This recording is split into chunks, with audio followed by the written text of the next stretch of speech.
Wassalatu wassalamu ala ashrafil anbiya'i wal mursalin Sayyidina wa maulana Muhammadin wa ala alihi wa ashabihi ajma'in, amma ba'du. Masih meneruskan hadis yang keberapa tadi? 3. Kita ulangi ya. Terjemahnya kita ulangi. Bismillahirrahmanirrahim. An Aisyah radhiyallahu anha qalat ma shalla Rasulullah salatan ba'da an nazalat alaihi idza jaa nasrullahi wal fath. Dari Sayyidah Aisyah radhiyallahu anha, beliau berkata, Rasulullah sallallahu alaihi wasallam tidak melakukan salat setelah turun surat idza jaa nasrullahi wal fathu, kecuali beliau berkata, fiha, di dalam surat itu atau setelah membaca surat itu, subhanaka rabbana wa bihamdika allahumma ighfirli. Wa fi riwayatin, dan dalam satu riwayat fi sahihain, di dalam dua kitab sahih, Sahih Bukhari, Sahih Muslim. Anha, dari Sayyidah Aisyah juga, karena Rasulullah sallallahu alaihi wasallam yuksiru ayyaqula fi ruku'ihi wa sujudihi, banyak membaca di dalam rukunya dan sujudnya. Dalam kaidah nahwu banyak kali, 5 kali kita, 7 kali, 11 kali, sampai di dalam surat, dalam sholatnya, sholat sunnah yang sudah kita kaji hadisnya, itu sujudnya, rukunya hampir sama dengan atau mendekati kepada qiyamnya. Yang qiyamnya itu qiyam bacaannya. Yang bacaannya itu Rasul sallallahu alaihi wasallam membaca surat Al-Baqarah 286 ayat, terus baca surat An-Nisa 176 ayat, kemudian baca surat 6 juz alaihi wasallam dalam sholatnya, sampai Rasul itu tatapat tarokodamah, bengkak-bengkak dua telapak kakinya itu. Kemudian rukunya panjang, sujudnya panjang.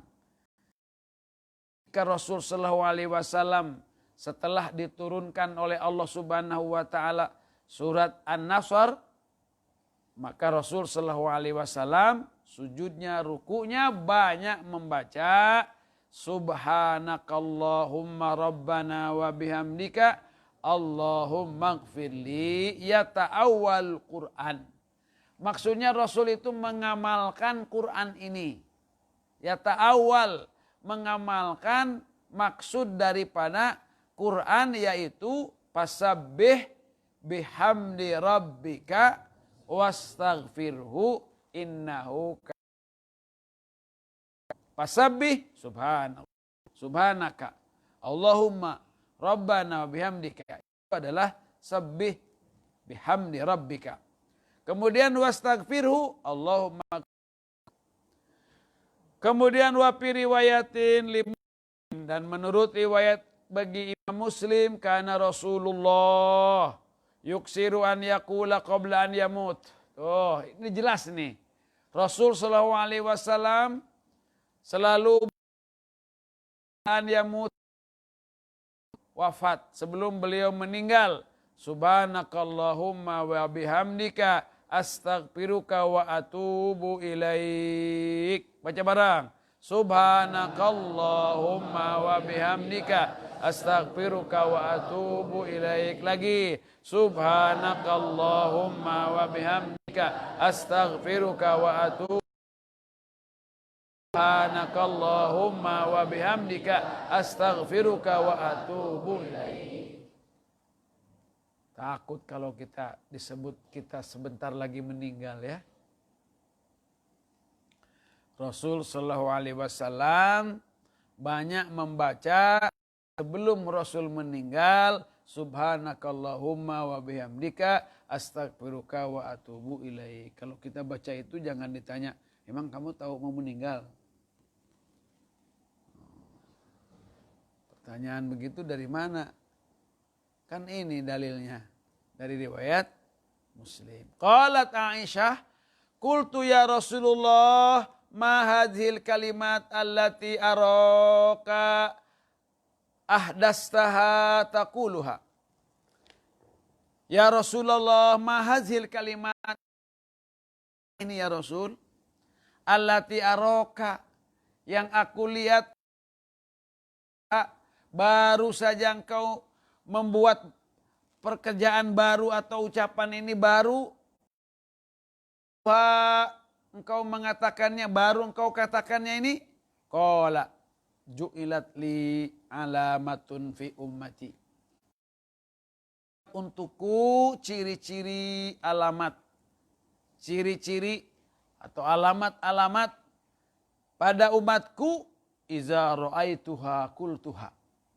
Kalau aku telah melihat ciri-ciri dan alamat umatku itu, maka qultuha, aku mengatakannya. Yaitu apa itu alamat cirinya itu? Dengan berita daripada Allah, idza jaa nasrullahi wal fathu ila akhiris surati. Yaitu idza jaa nasrullahi wal fathu. Menurut Ibnu Abbas bahwa nasrullahi wal fathu itu adalah zalika alamatu ajal. Ini adalah ciri dari Allah, ajal Rasul sallallahu alaihi wasallam sebentar lagi tiba. Riwayatin lahu, dan menurut riwayat lahu bagi Imam Muslim, karena Rasulullah sallallahu alaihi wasallam, Rasul sallallahu alaihi wasallam yuksiru min kauli, Rasul itu memperbanyak ucapan subhanallah wa bihamdih, astaghfirullah wa atubu ilaih. Baca bareng, subhanallah wa bihamdih, astaghfirullah wa atubu ilaih. Subhanallah wa bihamdih, astaghfirullah wa atubu ilaih. Subhanallah wa bihamdihi, astaghfirullah wa atubu ilaih. Ya Allah, kita membaca kata-kata ini, kalimat-kalimat ini, kita nurut, kita ikut apa yang diucapkan, yang dipanjatkan oleh penghulu kita, pemimpin kita, imam kita, Rasul kita, Nabi Muhammad sallallahu alaihi wasallam. Faqala Rasul sallallahu alaihi wasallam mengatakan, akhbarani Rabbi, memberitakan kepadaku Rabbi Tuhanku, anni sa'ara alamatan min ummati, aku katanya akan melihat ciri daripada umatku yang ada pada umatku. Fa iza ra'aituha, maka apabila aku harus memperbanyak ucapan astaghfirullah atubu ilaihi, aku akan mengucapkan subhanallah wa atubu ilaihi, faqad ra'aituha, dan aku telah melihatnya, idza jaa nasrullahi wal fathu, yaitu idza jaa nasrullahi wal fathu. Fathu di situ adalah Fathu Makkah, yaitu futuhnya Mekah, dibukakannya Mekah, dibebaskannya Mekah. Coba, tanpa ada peperangan. Ada insiden ketika Futuh Mekah, yaitu kira-kira di Jalan Kudai. Namanya ya, di Kudai. Jadi kan Rasul sallallahu alaihi wasallam membagi-bagi para sahabatnya itu untuk masuk ke Mekah itu. Kalau Rasul sallallahu alaihi wasallam itu melalui Ma'abdah.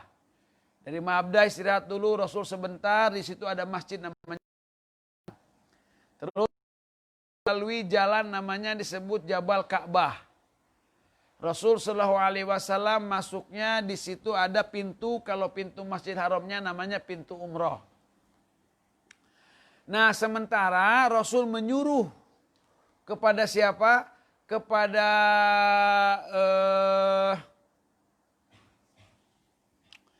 Khalid bin Walid untuk melalui jalannya jalan Kudai. Jalannya jalan Kudai. Kenapa? Karena di Kudai itu ternyata banyak rampok-rampok. Banyak preman-preman. Nah dihabiskan itu oleh Khalid bin Walid itu ke situ. Sementara Rasul itu jalannya ke situ, Rasul naik ke, kalau sekarang itu ke Japariyah, ke Sulaimaniyah. Hafal nggak? Nggak hafal ya?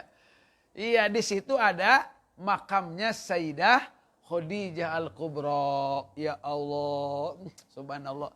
Rasul itu ketika putu Mekah, Rasul melewati dan Rasul salam dulu kepada istri tercinta, yaitu Ummul Mukminin Sayyidah Khadijah Al-Kubra. Subhanallah. Kenapa? Rasul tahu bagaimana dahsyatnya perjuangan istri Rasul Shallallahu Alaihi Wasallam tercinta itu.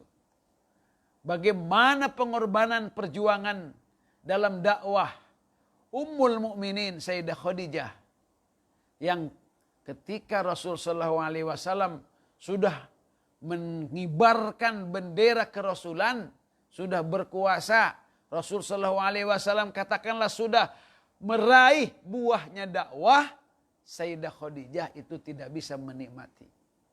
Rasul Shallallahu Alaihi Wasallam lewat ke situ, Rasul salam dulu, kemudian Rasul Shallallahu Alaihi Wasallam sebelum sampai kemana, ke Masjidil Haram, Rasul menancapkan roya, menancapkan bendera di situ. Dulu ada masjid namanya disebut Masjid Roya. Disebutnya oleh orang-orang kita disebut Masjid Kucing. Masjid Kucing. Abi masih ngalamin itu Masjid Kucing, masih ngalamin. Masjid Roya, ada Masjid Sajaroh sekarang masih ada. Ada Masjid Jin itu masih ada sampai sekarang. Masih ada, tapi Masjid Roya sudah tidak ada. Sudah tinggal cerita saja di situ. Rasul menancapkan bendera di situ itu. Dalam putu Mekah itu. Dan Rasul di situ menyuruh kepada siapa saja, kepada Bilal, kepada sahabat-sahabat. Ayo kumandangkan. Siapa yang masuk Masjidil Haram atau masuk Baitullah, aman. Siapa yang masuk rumahnya masing-masing, aman. Siapa yang masuk rumahnya Abu Sufyan, aman. Masya Allah. Padahal Abu Sufyan itu kan kita tahu kayak apa musuhannya dulu dengan Rasul Shallallahu Alaihi Wasallam. Apalagi istrinya siapa? Namanya Hindun. Oh, apalagi itu istrinya Hindun. Kayak apa itu? Nah, ketika putu Mekah itulah disebutkan fathu, idza jaa nasrullahi wal fath. Jadi sudah dikasih berita, sudah dikasih alamat. Contoh gini lagi. Misalkan Allah menyatakan Subhanalladzi asra bi'abdihi lailam minal masjidil haram ilal masjidil aqsa. Contoh. Ilal minal ilal masjidil aqsa. Ini sudah ada tanda, sudah ada alamat, sudah ada tabsyirah, sudah ada kabar berita gembira kepada Rasul Sallallahu Alaihi Wasallam. Seolah-olah Allah bilang begini, hei Muhammad, ini sekarang ini Ka'bah sebagai Baitullah, ini sekarang dijadikan tempat pemujaan. Kamu sholat saja tidak bisa, kamu ibadah di sana tidak aman, diganggu kamu itu. Mau dibunuh kamu itu. Tetapi sebentar lagi. Nanti. Seolah-olah begitu. Nanti. Ini Baitullah yang sekarang jadi tempat penyembahan berhala-berhala itu. Nanti akan jadi Masjidil Haram. Masjid yang dihormati oleh Allah. Yang diharamkan dikunjungi oleh orang-orang kafir. Sampai nanti Allah mengatakan. Innamal musyrikuna najasun. Orang musyrik itu najis. Fala yaqrabul masjidil haram. Mereka nanti tidak akan lagi bisa mendekati Masjidil Haram. Tidak bakalan bisa. Makanya disebut Masjidil Haram. Itu adalah masjid yang tidak bisa, yang tidak boleh orang-orang kafir, orang-orang musyrik masuk ke Masjidil Haram. Itu berita kayak seperti itu. Sama, Rasul diusir dari Mekah. Hijrah Rasul ke Madinah. Wa idh yamkuru bikal ladzina kafaru liyusbituka aw yukhrijuka aw yaqtuluka. Bagaimana itu makarnya, bagaimana itu usahanya orang-orang Quraisy itu mau mengusir Rasul, membunuh Rasul, mengurung Rasul. Kayak apa itu? Suasananya kayak apa? Rasul terusir, Rasul dari Mekah. Rasul itu rindu, Rasul itu cinta, Rasul itu sayang ke Mekah itu. Gimana tidak ya? Itu kan tempat lahirnya Rasul. Rasul ingin mudik, Rasul itu. Nggak boleh. Pulang kampung boleh. Ini Rasul Shallallahu Alaihi Wasallam sudah dikasih tahu, dikasih berita. Sekarang kau diusir. Umat ini tidak boleh tinggal di situ. Harta, perdagangan, perkebunan, peternakan. Itu tidak bisa dibawa oleh orang-orang Muslim Mekah ketika hijrah ke Madinah itu tidak bisa. Nggak bisa. Masya Allah. Rasul sudah dikasih alamat. Ya, sudah dikasih alamat. Bahwa nanti Mekah itu akan dikasih oleh Allah Subhanahu wa Ta'ala kepada Rasulullah dengan cara cuma-cuma, tanpa ada peperangan, tanpa ada pertumpahan darah. Masya Allah.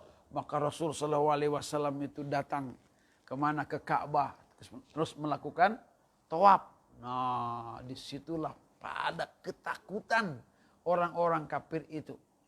Kemudian setelah melihat bagaimana Rasul Shallallahu Alaihi Wasallam berjaya, bendera-bendera Islam itu, roya itu bendera Rasul Shallallahu Alaihi Wasallam dikibarkan di mana-mana di Makkah ketika itu, maka banyaklah umat ketika itu masuk Islam afwaja, berbondong-bondong, dengan berbagai macam kalangan, dari suku berbagai macam suku.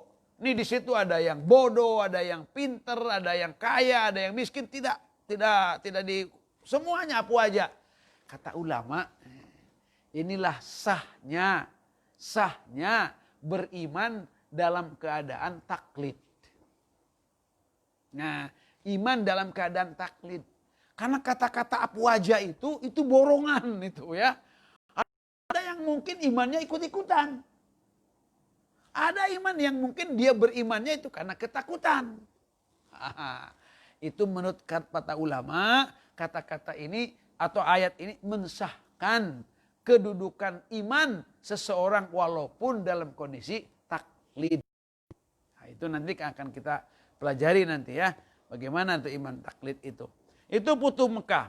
Wa ra'aitan nasa yadkhuluna fi dinillahi afwaja. Wa ra'aitan nas, engkau pasti melihat manusia yadkhuluna akan masuk fi din agama Allah. Subhanallah, agama Islam itu disebut dinillah, agama milik Allah. Begitu. Agama yang dibawa oleh Rasul Shallallahu Alaihi Wasallam itu disebutkan oleh Allah sebagai agama Allah, sebagai agama Allah. Inna dina indallahil Islam. Agama itu hanyalah Islam. Gitu kata-katanya. Terjemahnya begitu. Inna dina indallah. Agama yang menurut Allah itu hanya Islam saja. Boleh kita katakan Nabi Adam, Nabi Nuh, Rasul-Rasul yang lain itu membawa agama. Agamanya adalah Islam. Cuman syariatnya saja yang berbeda.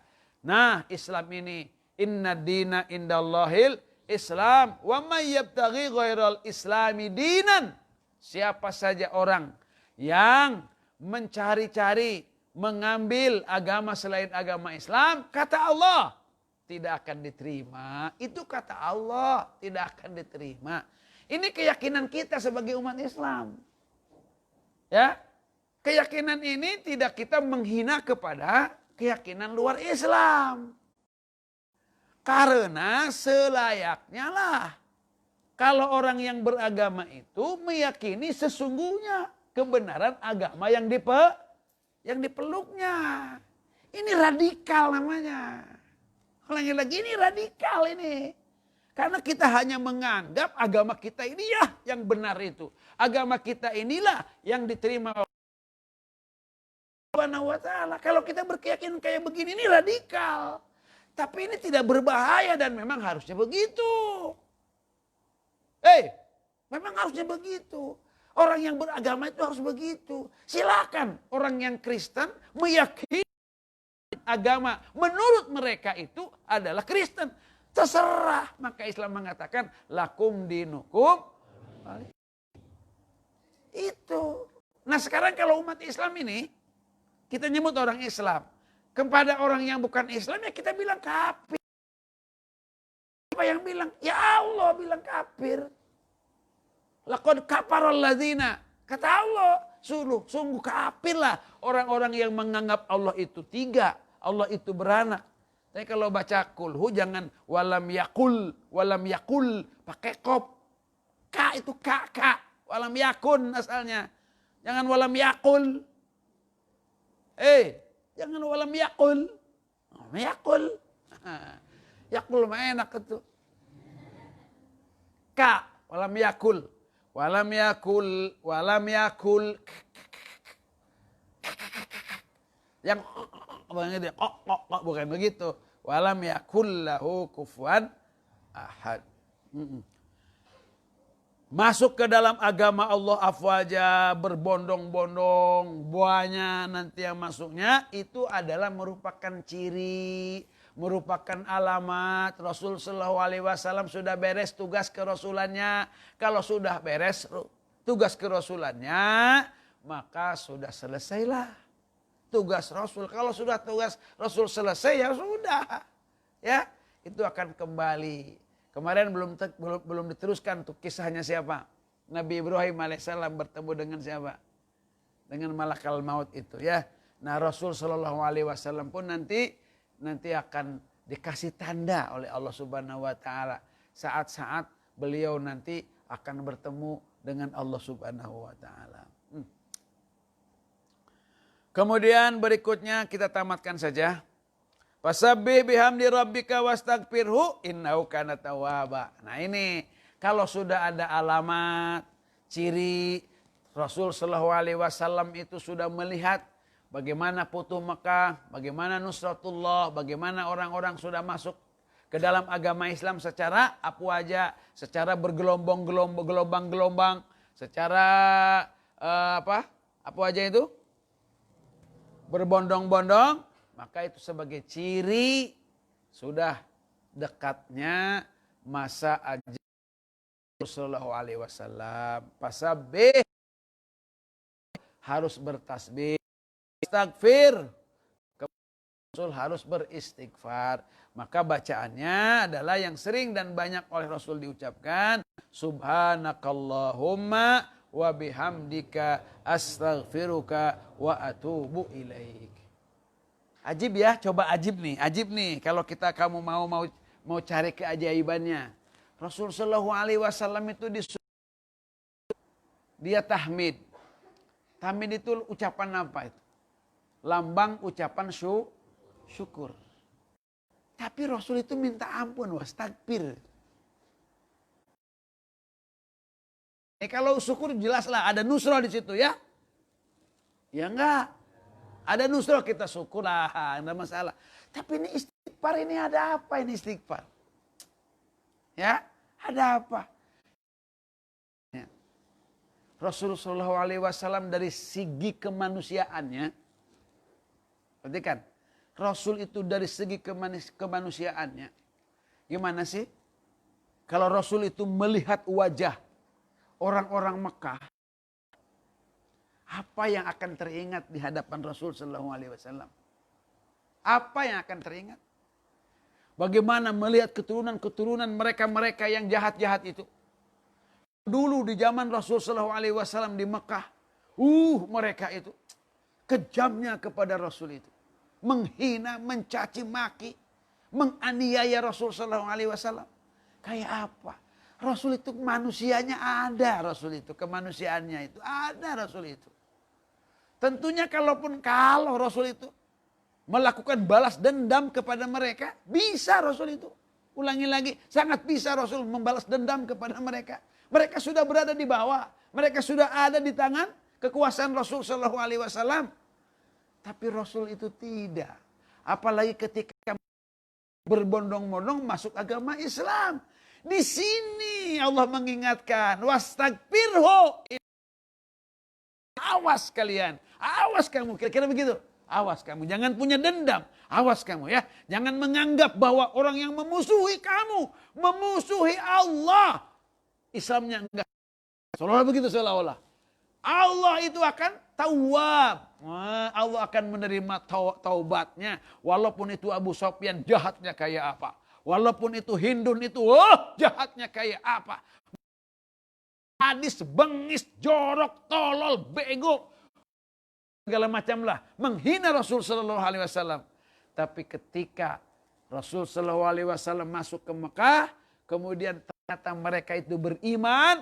Maka hapus kesan-kesan jahat itu. Kesan-kesan jelek itu. Yang telah dilakukan oleh orang-orang Mekah kepada Rasul dan kepada itu. Wallahu alam bisawab. Aduh.